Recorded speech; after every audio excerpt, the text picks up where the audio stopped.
All right, hey guys, welcome to another episode of Pursuing Jesus podcast. My name is Shane Winnings, and today we're going to be talking about pronouns. Should Christians be using pronouns? First, I want to thank you for listening. Guys, I don't even know what we're at now. I know we're closing in on 200,000 streams. We're getting close. We're at 170. It's refreshing. I'm going to guess 175. Yep.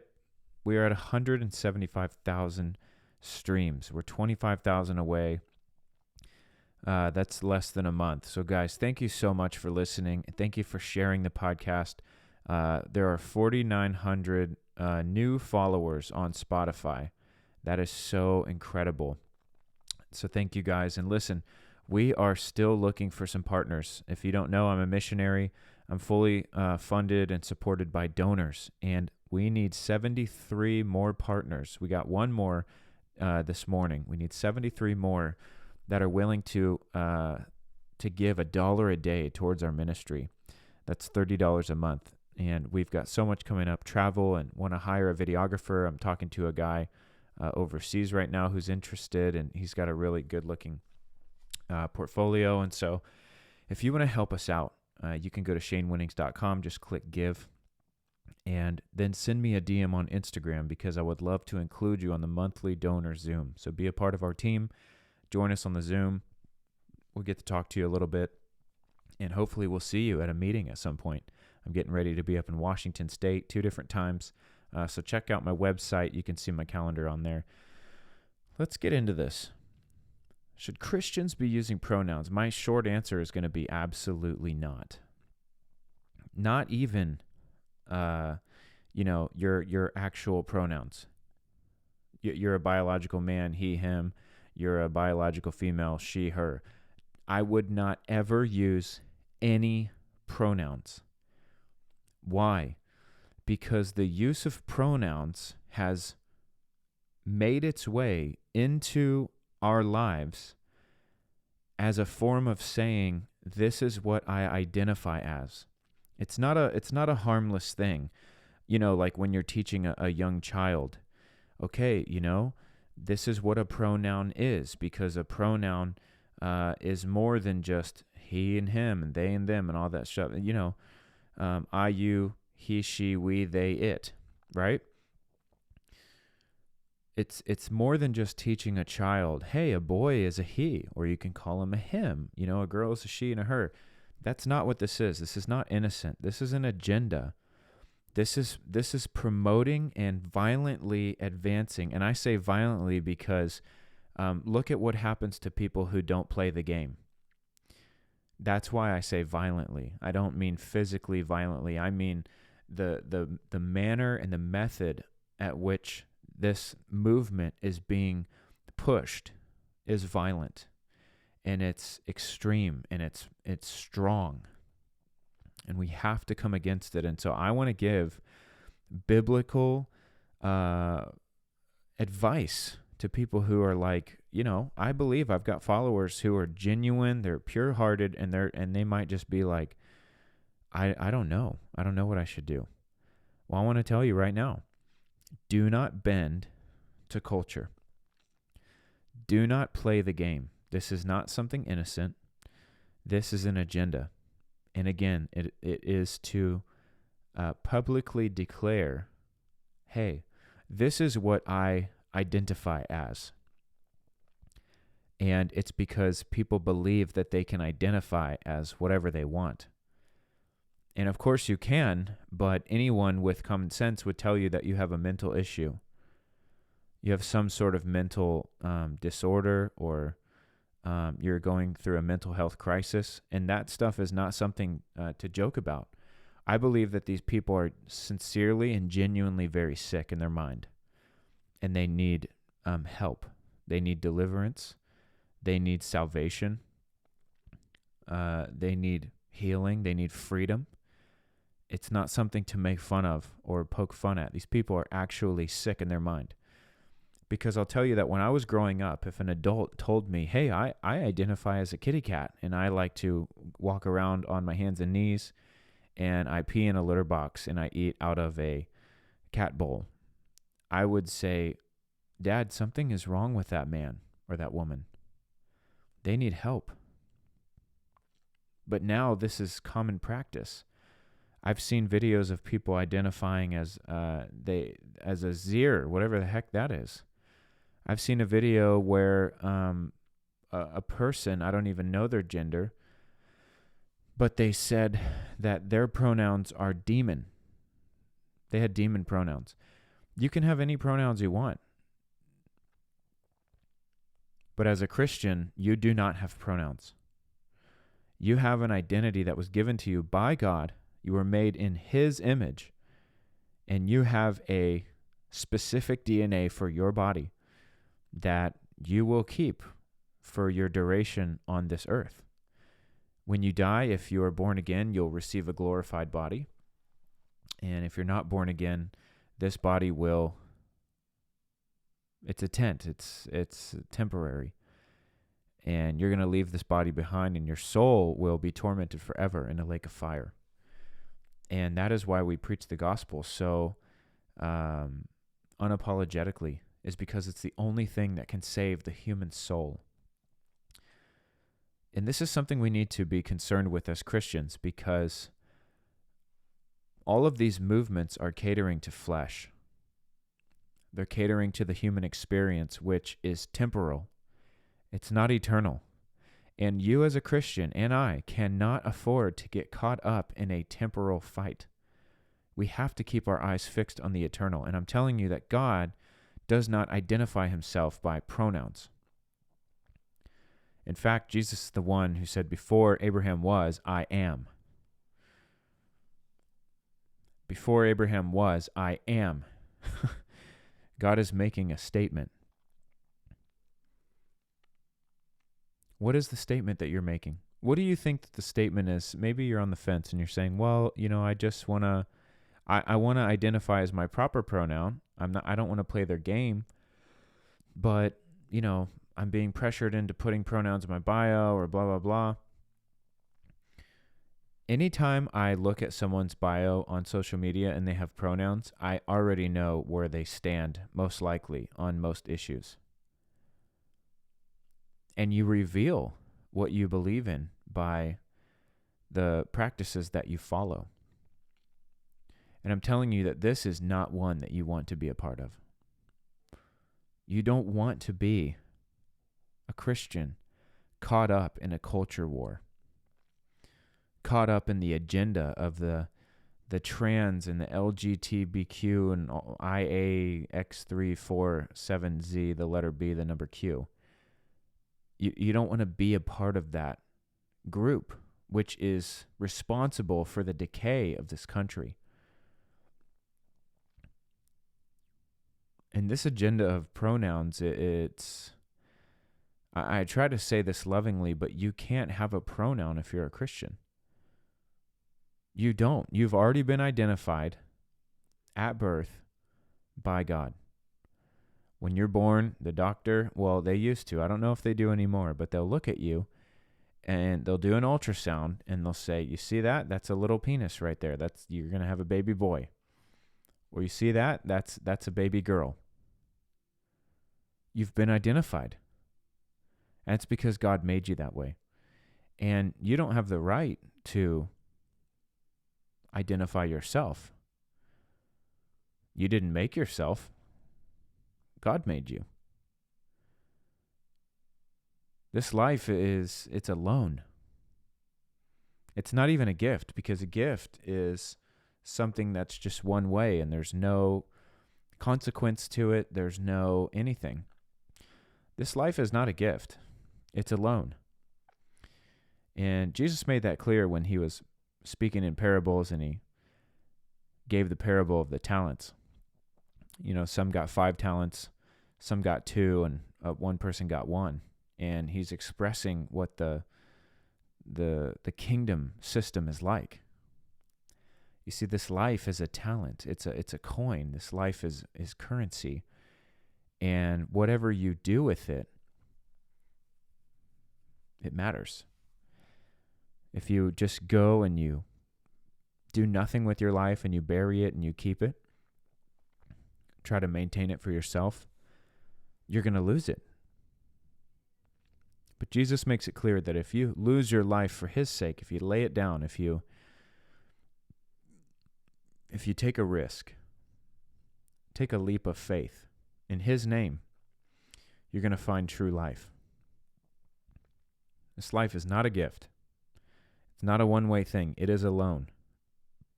And if you know anything about loans, loans have to be paid back.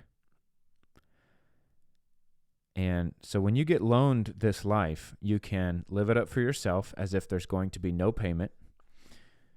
And when payment day comes, you're going to come up short.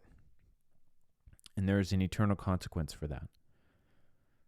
Now, if you're loaned this life and you lose it all for Jesus' sake, he comes and he pays your debt. Because you are born in debt, because this life is a loan, and when you receive a loan, you're instantly in debt. Jesus comes and he pays your debt, he wipes it out entirely, and when the Father looks at you, he does not see your debt because it has been paid. Are you understanding what I'm saying and why I'm saying this? If your life is on loan, then you would fear the one who loaned it to you. If you think life is a gift, then you'll do whatever you want, you'll say whatever you want, you'll worship yourself, you'll live for yourself because, hey, life is a gift, you only get one chance. No. There is a life after this. And the way that you steward this life greatly and directly impacts the next life, the afterlife.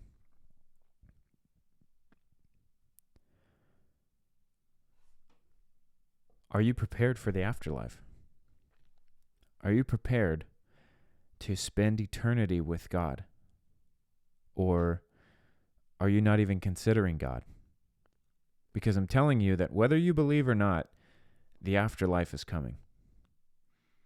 We are all heading that direction. We're all heading to hell. We're all born heading to hell. And it is only through Christ Jesus that we can be saved. And now there are those of us who have put our faith, hope, and trust in him. And the Bible says that while we were all born heading to hell, there are those of us who have been born again. We have been made brand new. The old has died. We have been made a new creation. We have been placed on the narrow path that leads through a narrow gate called life. And the Bible says that few will find it. Why am I getting into all this? Because there are people who don't believe this.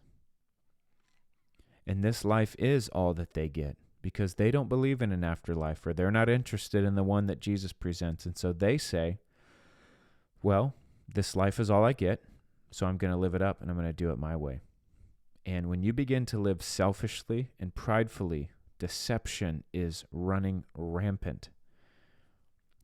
All of a sudden, common sense is out the window because you can justify just about anything. And if you've got some influence, if you're known, you can get a lot of people to go along with you. And the next thing you know, there is a global movement to identify yourself, something that we never dealt with before. And all of a sudden, in the last year or two, it is smashed into our faces, and we have to deal with it now.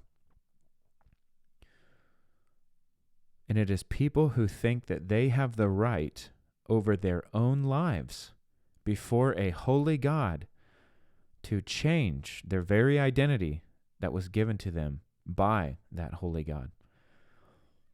Think about this for a second. Really, the God of the universe who created everything, the sun, the moon, the earth, the stars, all the planets, he hung the stars in the sky, the mountains came to be, the waters, I mean, everything. Like you can go outside and take some dirt and you can make a little mound.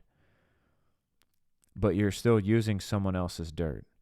God created mountains.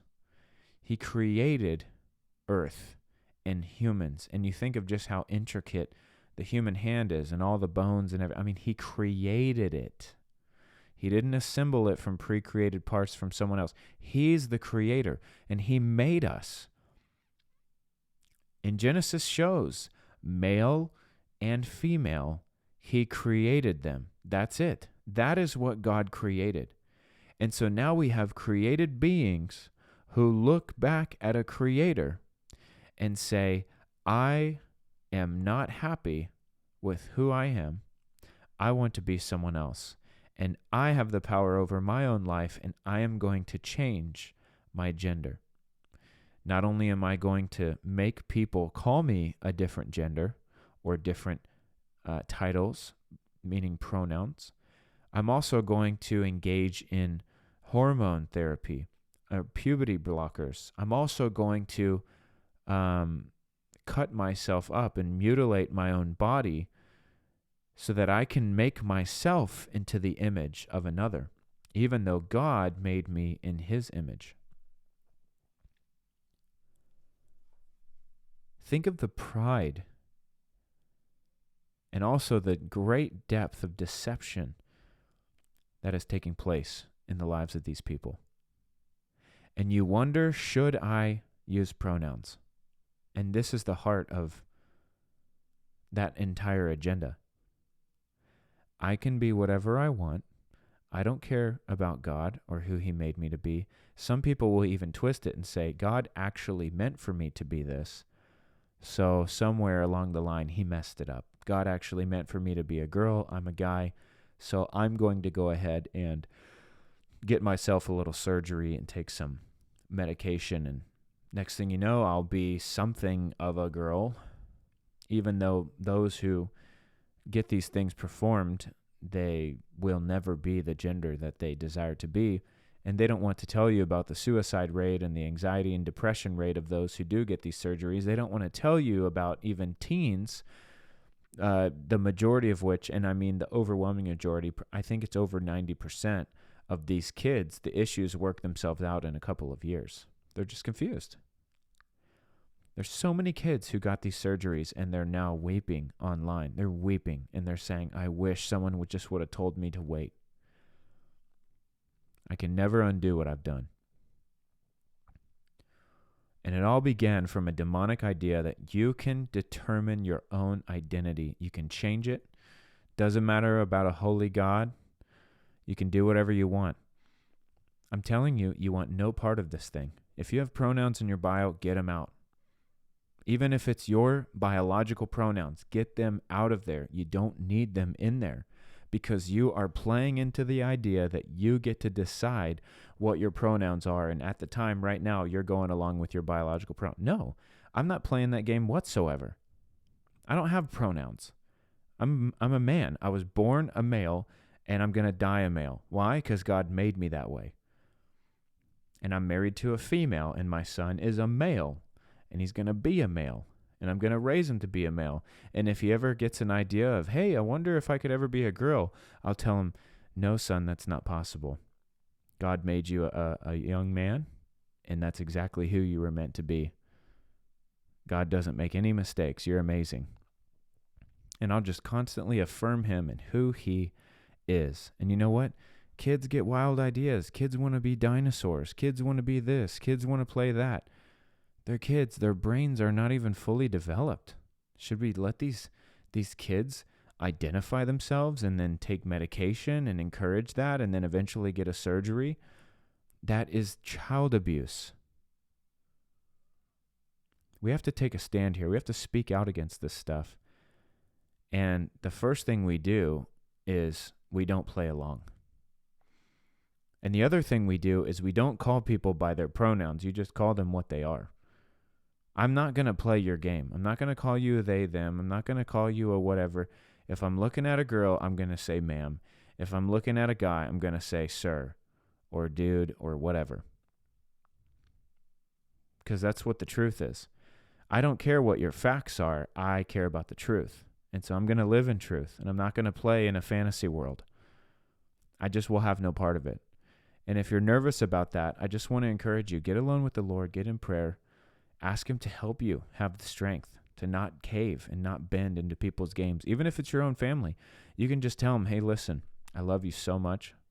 I know that you're, navigating this whole thing right now with your identity and your gender and all that. I just want you to know I am not going to have any part of that. You are free to do as you please. But I have always known you as a man, and so I'm just going to continue to call you that. Or I'll call you by your given name at birth, your given gender at birth. I have no disrespect to you, but I am not going to get caught up in this whole thing. And if people can't understand that, hey, I don't know what to tell you. But I'm not going to be drug along on some game of people living in a fantasy world and you got to call me this and that and now I'm this and now I'm that. No, I'm not going to do that. I love you too much to sell you a lie. Look, even when I was a cop, they told us when you're dealing with mentally ill patients or not patients, but subjects, say you get called to a house because of a disturbance and the parents call and they're like, my kid is out of control. He's got mental health issues, like whatever. One thing you don't do is play along with their hallucinations or their whatever, because they'll see stuff. And I believe it's totally demonic, but they'll say, hey, there's a guy over there in the corner, and you'll look and there's no one there. And you don't go, yeah, there sure is. Yeah, whatever. You don't do that.